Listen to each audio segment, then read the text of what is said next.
estar dando. ¿Ok?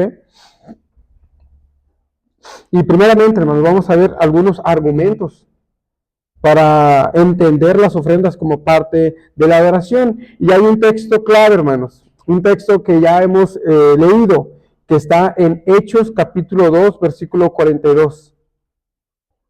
Hechos 2, versículo 42.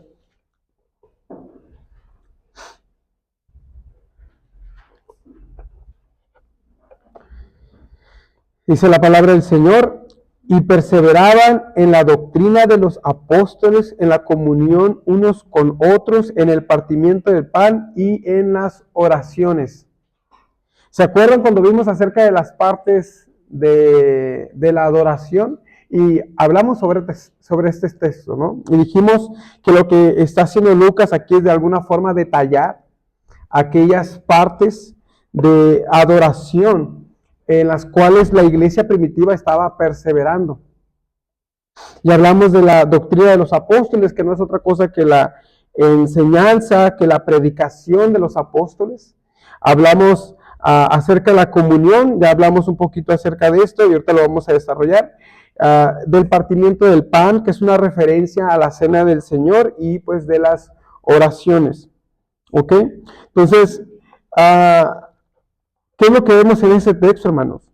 Creemos que la doctrina de los apóstoles o la predicación o la enseñanza es una parte de la adoración. Creemos que el partimiento del pan, es decir, la cena del Señor, es una parte de la adoración, y creemos que las oraciones son una parte de la adoración. Entonces, si concluimos que este es un listado de lo que conformaba la adoración en la iglesia primitiva, entonces debemos asumir que sea lo que sea a lo que se refiere con comunión unos con otros, entonces es también ¿qué? Parte de la adoración. Parte de la adoración. Entonces la comunión debe ser parte de la adoración. Ahora, esta palabra, hermanos, comunión, en el griego es una palabra que usted conoce muy bien, que ha escuchado, una palabra que se llama koinonía. ¿Ha escuchado esa palabra? Eso es comunión, hermanos. Esa es la palabra que se está utilizando aquí para comunión, la palabra koinonía. Ahora, normalmente si usted escucha koinonía, o si usted usa a veces o habla acerca de la comunión, ¿a qué lo relaciona, hermanos? Si le decimos que este domingo vamos a tener comunión, a la comida, a un tiempo de refrigerio. Usted sabe que después del culto va a haber algunos hermanos, algunas hermanas que van a empezar a servir alimentos y que vamos a tener un tiempo de comida. Esa es la relación que tenemos normalmente acerca de la koinonía o de la comunión.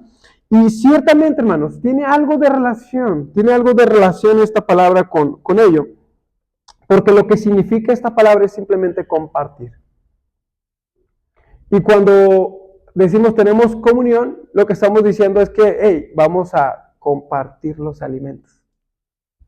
Vamos a compartir los alimentos. Entonces, en cierto sentido, tiene una relación, pero en el punto bíblico, el uso es diferente, hermanos. Es diferente. Cuando vamos a nuestro texto, usted debe recordar que un texto no está aislado. Hay algo que se le llama la analogía de la fe. La analogía de la fe quiere decir que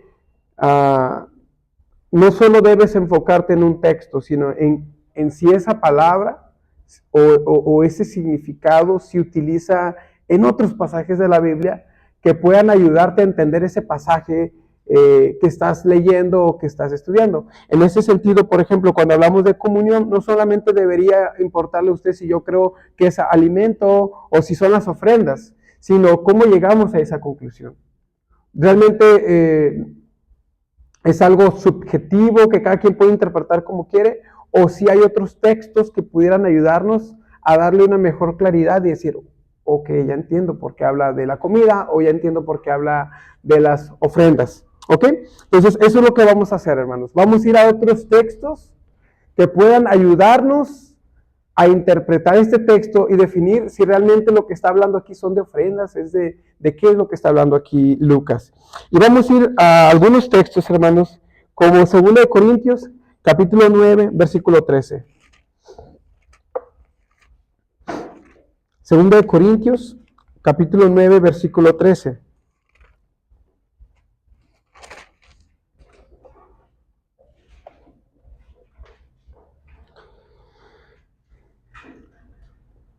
Dice la palabra del Señor: pues por la experiencia de esta administración, glorifican a Dios por la obediencia que profesáis al Evangelio de Cristo y por la liberalidad de vuestra contribución. Esa es la palabra koinonía, vuestra contribución. ¿De qué está hablando Pablo en el capítulo 9 de 2 de Corintios? Hermano, está hablando de una ofrenda. Está hablando de ofrendas que se habían dado para la iglesia en Jerusalén. Y habla acerca de vuestra koinonía. Esa es la palabra que utiliza ahí Pablo. Vuestra contribución es la palabra koinonía. Y habla de esa ofrenda que habían dado la iglesia de Corintios para los necesitados en Jerusalén. Podemos ver, por ejemplo, Filipenses, capítulo 4, versículo 15.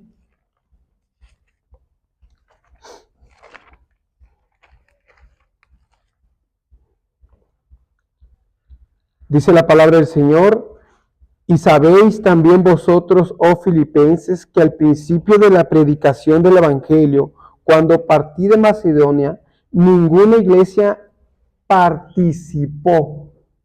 Esa es la palabra koinonía. Participó conmigo en razón de qué, hermanos? De dar y recibir, de compartir. Y es la misma palabra, hermanos, que se utiliza como koinonía, como comunión. Y en otro sentido, hermanos, se está hablando de una ofrenda que la iglesia de Filipos comenzó a dar al apóstol Pablo. Gálatas, también encontramos otra referencia en el capítulo 6, versículo 6. Dice: el que es enseñado en la palabra, haga partícipe. Esa es la palabra koinonía. De toda cosa buena al que lo instruye. Haga partícipe. Y podemos mencionar más textos, hermanos. Está Romanos capítulo 12, versículo 13. Está Primera de Timoteo capítulo 6, versículo 18. Está Romanos capítulo 15, versículo 16. Está Hebreos capítulo 13, versículo 16. Entonces, en todos estos textos que estoy mencionando, la palabra koinonía está siendo usada en un sentido para hablar acerca de las ofrendas de las cuales estaba participando la iglesia. De manera, hermanos, que si usted va y toma estos textos y los busca o los interpreta a la luz de Hechos capítulo 2, 42 o puede interpretar Hechos capítulo 2, versículos a la luz de sus textos, usted va a llegar a la conclusión que la comunión unos con otros se está hablando, hermanos, acerca de las ofrendas. De las ofrendas. Y si esto es verdad, hermanos, y si comunión en Hechos capítulo 2, 42 se está hablando de las ofrendas y está en medio de un listado de los cuales se está hablando acerca de formas de adorar, entonces podemos concluir, hermanos, que Lucas, inspirado por Dios, está diciendo, hermanos, que las ofrendas eran una parte que tenían lugar en el culto público. Tenían un lugar en el culto público, y no solo eso, sino que eran tomadas como adoración hacia el Señor.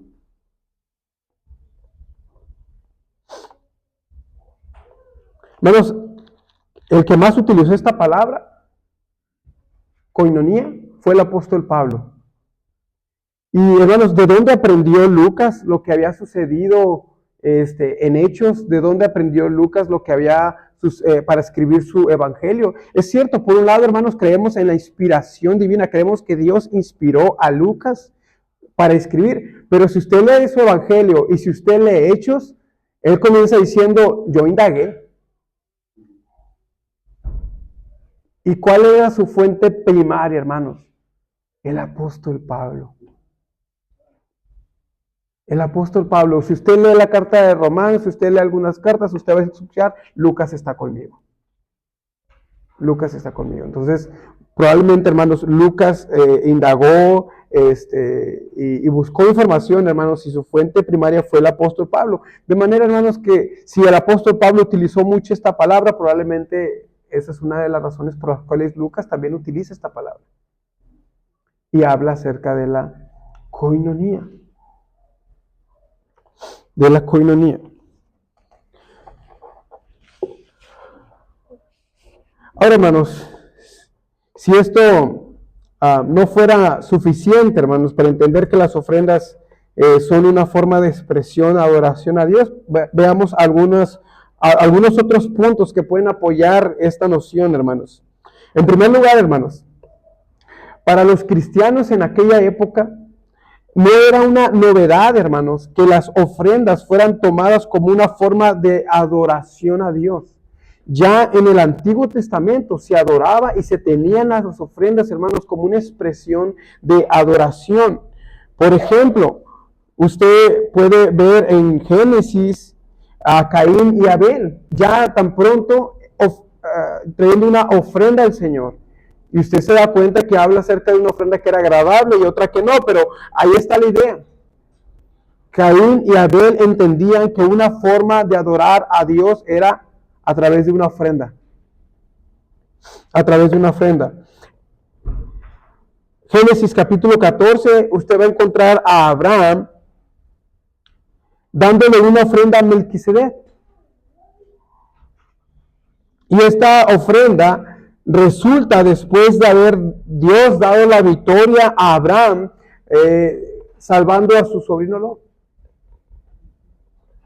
¿Qué es lo que sucede, hermanos? Cuando Abraham sale, él da una ofrenda. Él da esa ofrenda. Da ese diezmo al Melquisedec. Hermanos, ciertamente esto se puede tomar, hermanos, como una ofrenda de gratitud de Abraham a Dios, derivado de una victoria que Dios le había dado a Abraham. En número 18, nosotros vemos que Dios instituye el diezmo, y el diezmo del diezmo.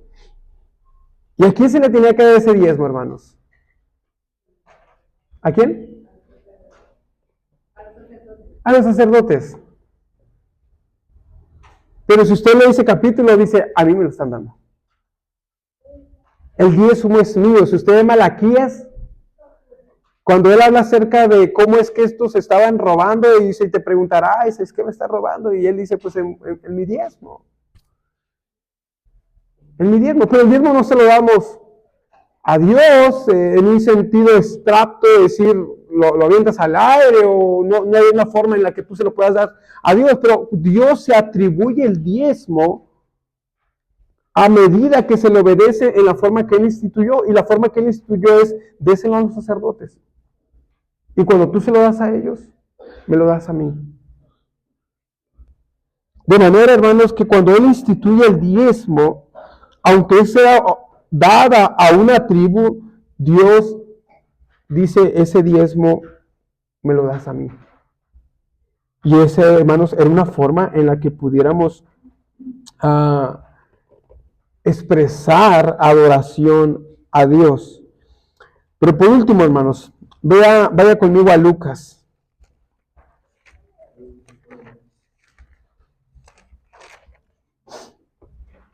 Lucas capítulo 21, hermanos.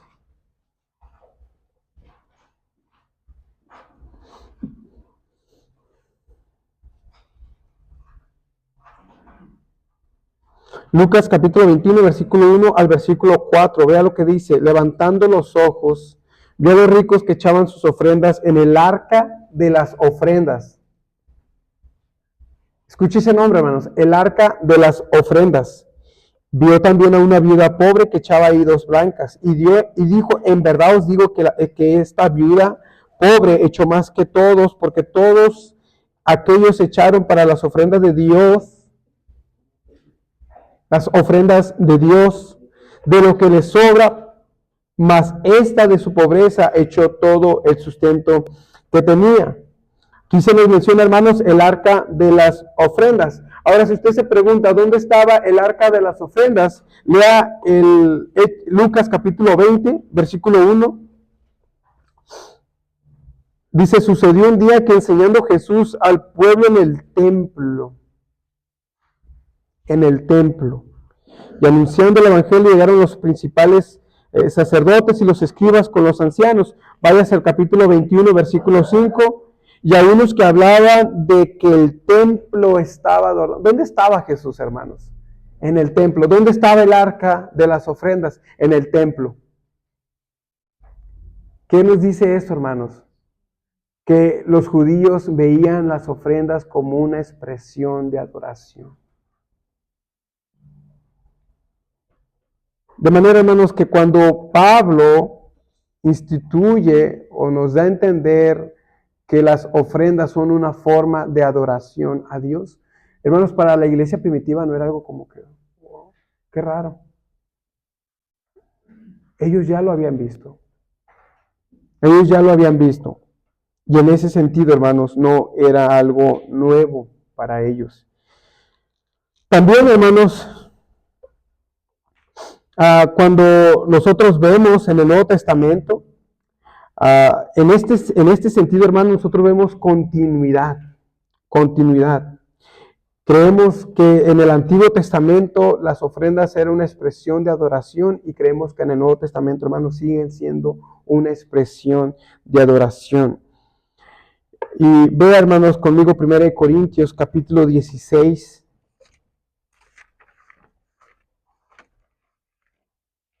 1 Corintios capítulo 16, versículo 1 y 2. Vea cómo Pablo relaciona las ofrendas con las reuniones corporativas del día del Señor. En cuanto a la ofrenda, dice, para los santos, haced vosotros también de la manera que ordené en las iglesias de Galacia. Cada primer día de la semana, cada uno de vosotros ponga aparte algo, según haya prosperado, guardándolo, para que cuando yo llegue no se recojan entonces ofrendas. Las ofrendas con cada primer día de la semana. Hay una relación entre ofrendas con las reuniones corporativas del día del Señor. Hay una conexión entre el primer día y las ofrendas. O mejor dicho, hermanos, hay una conexión entre las ofrendas y el día de adoración. El día de adoración. En ese día se adora. En ese día se recogen las ofrendas. En ese día se recogen las ofrendas. Entonces, hermanos, podemos concluir de una y otra manera, hermanos, que las ofrendas son parte de la adoración a Dios. Y eso significa, hermanos, que debemos tratar las ofrendas como una forma en la que tú puedes glorificar a Dios. Piensa, por ejemplo, hermanos, ¿piensas que un cristiano podría simplemente dejar de orar y nunca más volver a orar? ¿O dejaría de leer las Escrituras?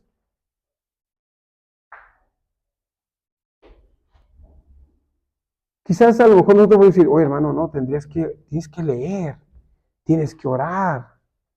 Pero si una persona simplemente deja de ofrendar o no desea ofrendar, ¿dirías que la ofensa a Dios es la misma que en el sentido de no buscar en las Escrituras, de no buscarlo en la oración?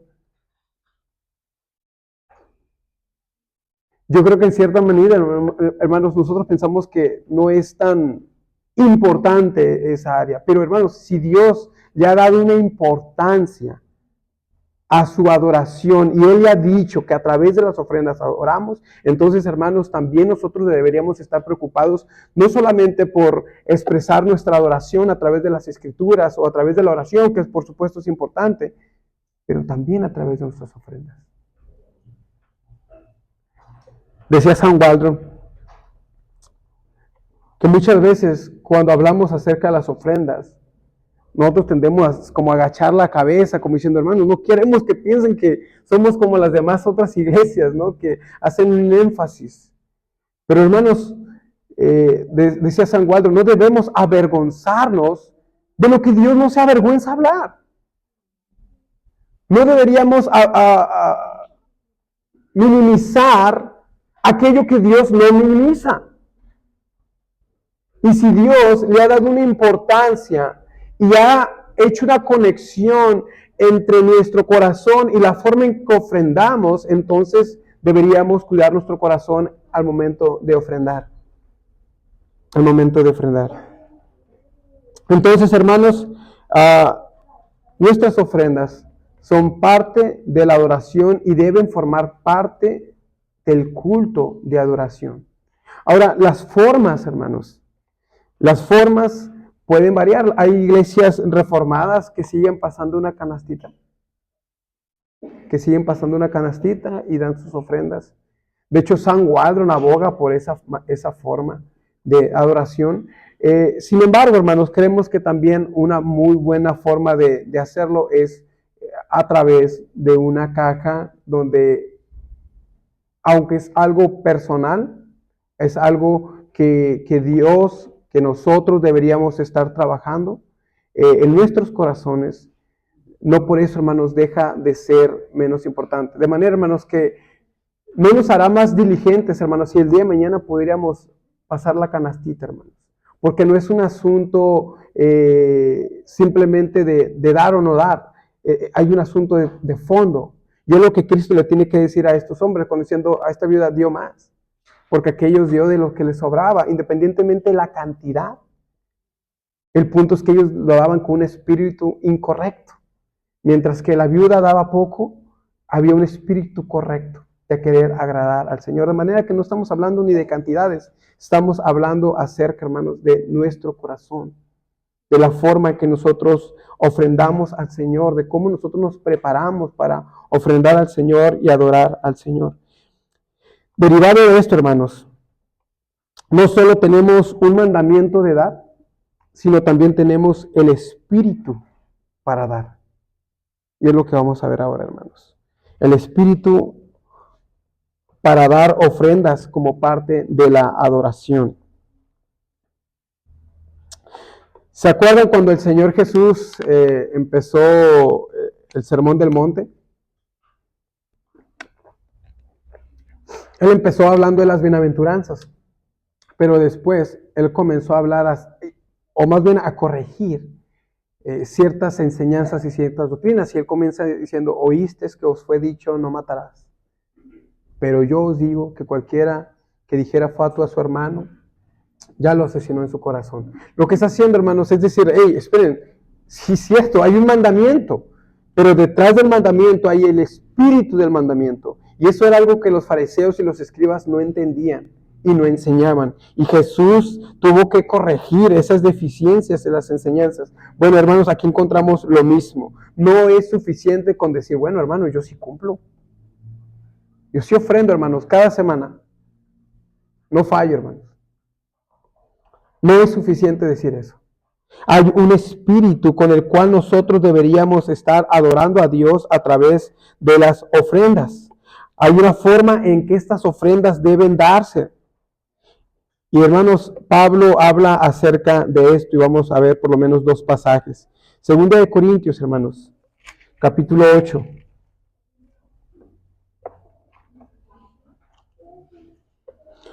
En el capítulo 8, hermanos, Pablo va a abordar la ofrenda de los santos, la ofrenda que ellos están dando para la iglesia de Jerusalén. Pero vamos a leer el versículo 1 al versículo 5. Dice, así mismo, hermanos, os hacemos saber la gracia de Dios que se ha dado a la iglesia de Macedonia, que en grande prueba y tribulación la abundancia de su gozo y su profunda pobreza abundaron en riquezas de su generosidad. Pues doy testimonio de que con agrado han dado conforme a sus fuerzas y aún más allá de sus fuerzas, pidiéndonos con muchos ruegos que les concediéramos el privilegio de participar en este servicio para los santos. Y no como lo esperábamos, sino que así mismos se dieron primeramente al Señor y luego a nosotros por la voluntad de Dios. ¿Qué está diciendo Pablo, hermanos? Está diciendo que las iglesias en Macedonia les rogaron, hermanos. Les rogaron que por favor les dejaran participar de las aflicciones que ellos estaban pasando, permitiéndoles darles unas ofrendas. Les rogaron, hermanos. La iglesia de Macedonia le rogaron. No al revés, hermanos. No Pablo rogándoles a ellos. Eran estas iglesias, hermanos, que voluntariamente buscaban ofrendar para las necesidades que estaban pasando en Jerusalén. Y fíjense cómo es que menciona el versículo 2, dice que en grande prueba de tribulación, la abundancia de su gozo y su profunda pobreza. No es que esta iglesia le sobraba y por eso dijeron, bueno, hermano, nosotros te ayudamos. No, había tribulación, había necesidad, pero en medio de la tribulación y en medio de la necesidad, ellos querían participar de las necesidades que estaban sufriendo sus hermanos. Y Pablo va a desarrollar este tema en los capítulos siguientes, en los versículos siguientes, hermanos. Pero antes de hablar acerca de esto, él pone como ejemplo, hermanos, a estas iglesias en Macedonia. Pero, hermanos, vea que dice el versículo 5. Y no como lo esperábamos, sino que asimismo se dieron primeramente al Señor. Antes de ellos decir, Pablo, te rogamos que nos dejes participar de esas ofrendas, hermanos, dice Pablo, es que ellos ya se habían entregado al Señor. Ellos ya se habían entregado al Señor. Ya de las ofrendas, hermanos, fue una consecuencia de lo que había pasado primero. De manera, hermanos, que cuando nosotros ofrendamos al Señor, o para que nosotros ofrendar primeramente al Señor adecuadamente, hermanos, primero debe haber una entrega de parte de nosotros. Debe haber una entrega por parte de nosotros. Nosotros, hermanos, nos entregamos al Señor. ¿Y qué sucede, hermanos, cuando nos damos como ofrenda al Señor? Hermanos, todo lo que está alrededor nuestro le pertenece a Él. Entonces ya las ofrendas, hermanos, ya no son no son una carga, son un deleite. Y eso es lo que había pasado con esta iglesia. Ellos se habían entregado al Señor, hermanos. Ellos querían despojarse incluso de lo que no tenían, porque no era como que les sobraba. Ellos primeramente se dieron como ofrenda al Señor y después dispusieron todos sus recursos para ofrendarlos hacia los hermanos. En otras palabras, hermanos, las ofrendas deben y reflejan que nosotros nos hemos dado primeramente al Señor. Nuestras ofrendas reflejan el compromiso y la entrega que nosotros tenemos con Él. Con Él, hermanos. Cuando nosotros venimos al Señor, hermanos, nos entregamos a Él. Y entonces todo lo que tenemos ya es de Él. Bueno, hermanos, nuestras ofrendas reflejan que eso ya ha sucedido en nuestro corazón. Pero cuando nos cuesta, hermanos, cuando nos cuesta, refleja, hermanos, el apego que tenemos a nosotros mismos, a nuestros propios intereses, a nuestro propio reino, hermanos. Otro pasaje que nos ayuda a entender, hermanos, el espíritu con que debemos de dar está en 2 Corintios capítulo 9, adelantito, hermanos, en el versículo 7. Dice la palabra del Señor, cada uno dé como propuso en su corazón, no con tristeza ni por necesidad, porque Dios ama al dador alegre. ¿Qué es lo que nos dice este versículo, hermanos? Nos dice que la ofrenda, hermanos, no debe y no debería ser una carga. No debería ser una carga que alguien está llevando, sino una forma de expresar la gratitud hacia el Señor. Por tanto, hermanos, alguien que está agradecido con el Señor, hermanos, cuando ofrenda, da alegremente. Da alegremente. La alegría, hermanos, sucede de un corazón agradecido. Nadie puede dar con alegría si no hay gratitud. Si lo que tú estás pensando es que no alcanza, es que me falta, es que necesito, es que esto, cuando tú lo vas a hacer así, a regañadientes, ¿no? Como que lo doy, pero no lo doy. Como que lo doy físicamente, pero en el espíritu está todavía conmigo, ¿no? O sea, no lo soltamos. No lo soltamos. Hermanos, si no hay gratitud, no va a haber alegría a la hora de dar. Y a Dios, hermanos, le importa cómo tú das. ¿Qué importa que dices tanto dinero, hermanos? Si hubo en tu corazón un destello de decir, de pesar, de decir, hijo, tengo que dar. Hermanos, tu ofrenda no es grata delante de Dios, por muy buena que sea. Por muy buena que sea. No es dar a regañadientes, hermanos. Dios conoce nuestros corazones. Dios conoce nuestros corazones y eso debe motivarnos a dar adecuadamente con un espíritu que le agrade. Con un espíritu que le agrade. Debemos mirar, hermanos, en nuestros corazones en qué forma yo estoy dando al Señor. De qué manera yo estoy ofrendando. Lo hago a regañadientes. Lo hago pensando que si yo doy, entonces Dios me va a dar.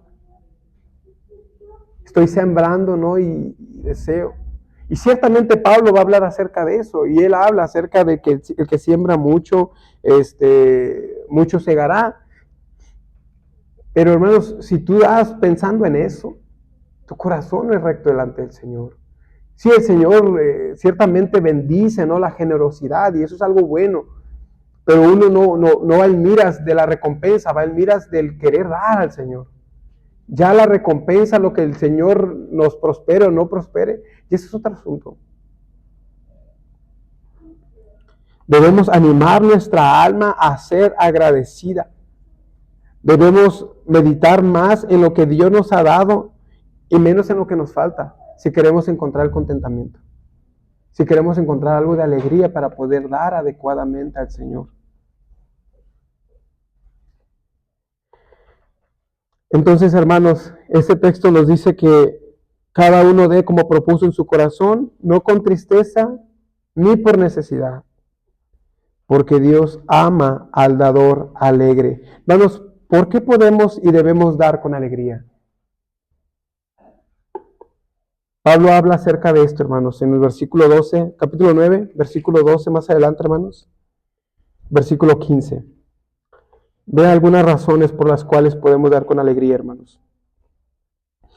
Porque la administración de este servicio no solamente suple lo que a los santos falta, sino que también abunda en muchas acciones de gracias a Dios.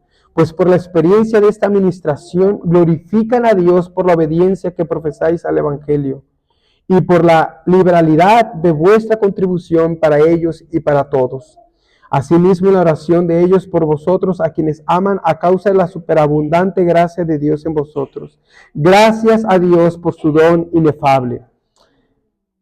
Miren algunos comentarios sobre este texto, hermanos. Primero, hermanos, podemos dar con alegría porque al ofrendar, hermanos, pueden abundar las acciones de gracia cuando estas ofrendas se usan no solo para sustentar la iglesia, sino para ayudar a los demás. Y es lo que Pablo le está diciendo, que derivado de la ofrenda y de la generosidad de estas iglesias, abundaban las acciones de gracias de las iglesias que estaban recibiendo la ayuda. Ellos estaban recibiendo la ayuda, hermanos. Piense, por ejemplo, imagínense esta idea, hermanos. Ellos están pidiendo el sustento, danos el pan de cada día. Y están orando al Señor, pidiendo, ¿verdad? Que venga ese sustento. Y de repente estas iglesias dan esas ofrendas.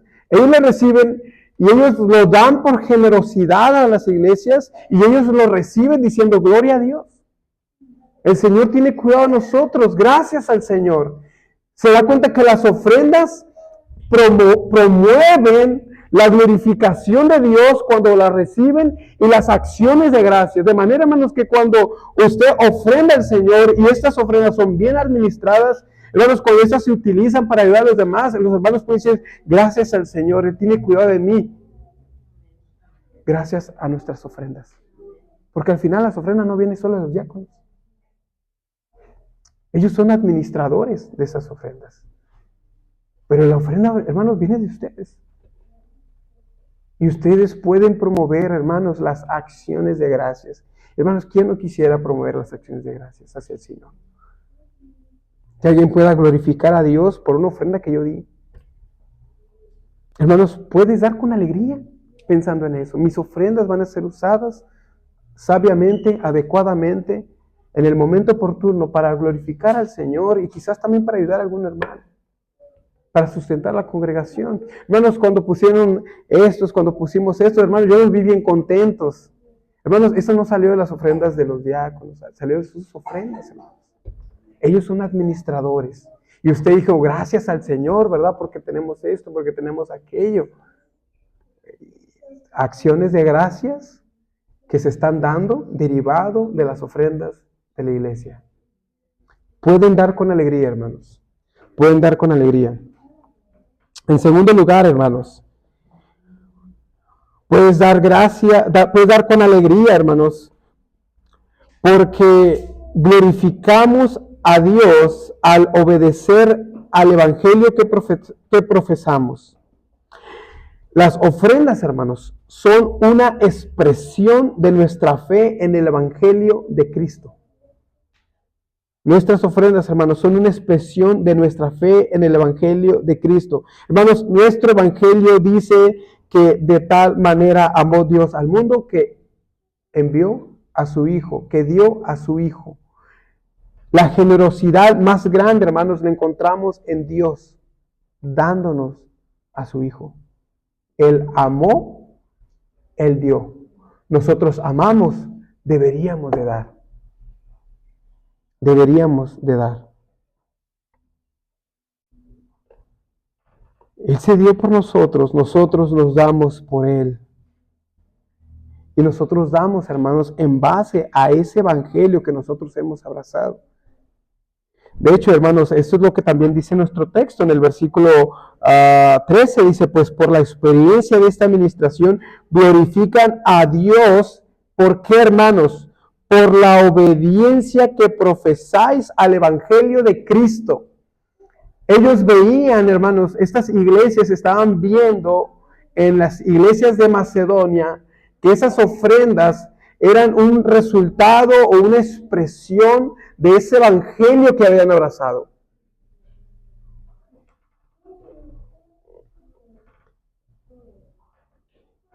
Glorifican a Dios por la obediencia que profesáis al evangelio de Cristo y por la liberalidad de vuestra contribución para ellos y para con todos.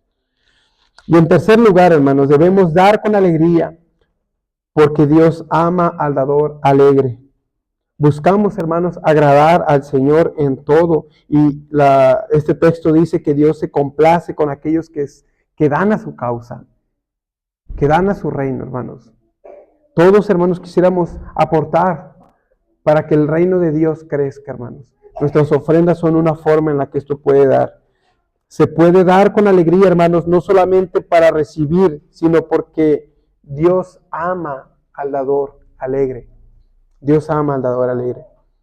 Hermanos, realmente debemos prestar atención en cómo nosotros, hermanos, estamos dando al Señor. Y hermanos, una vez más digo, hermanos, la cantidad La cantidad no es el foco de importancia. Creo que hay sus parámetros para medirlo, lo tenemos en las Escrituras. Los diezmos, tenemos un parámetro en los diezmos. Tenemos un parámetro aquí mismo, hermanos, cuando se habla de generosidad. Tenemos un parámetro para dar en cuanto a cantidad. Pero, hermanos, más allá de la cantidad, aquí se habla de un espíritu. De un espíritu. De cómo nosotros deberíamos de dar, hermanos. No por necesidad ni con tristeza, sino con alegría delante del Señor. Sabiendo, hermanos, que al contribuir en estas ofrendas también contribuimos al reino de Dios. ¿Tenemos alguna duda? ¿Alguna pregunta, hermanos?